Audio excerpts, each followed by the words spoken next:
take a ruthless turn.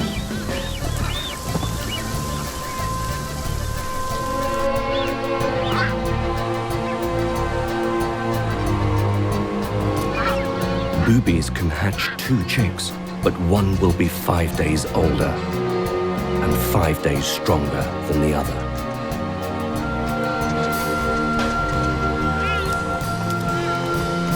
The older chick is programmed to take care of itself in a drastic way. While the adults watch, it will kill its weaker sibling. Ejecting it from the nest ensures it will get enough food from the parents for itself.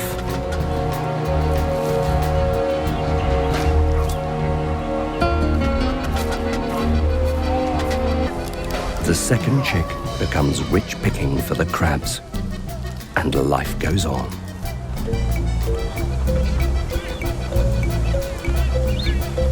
Once a chick has removed its sibling, the parents dutifully take care of the lone survivor.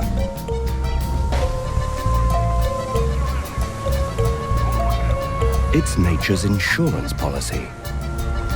Every breeding season, if the first egg does not hatch, there is always another to take its place.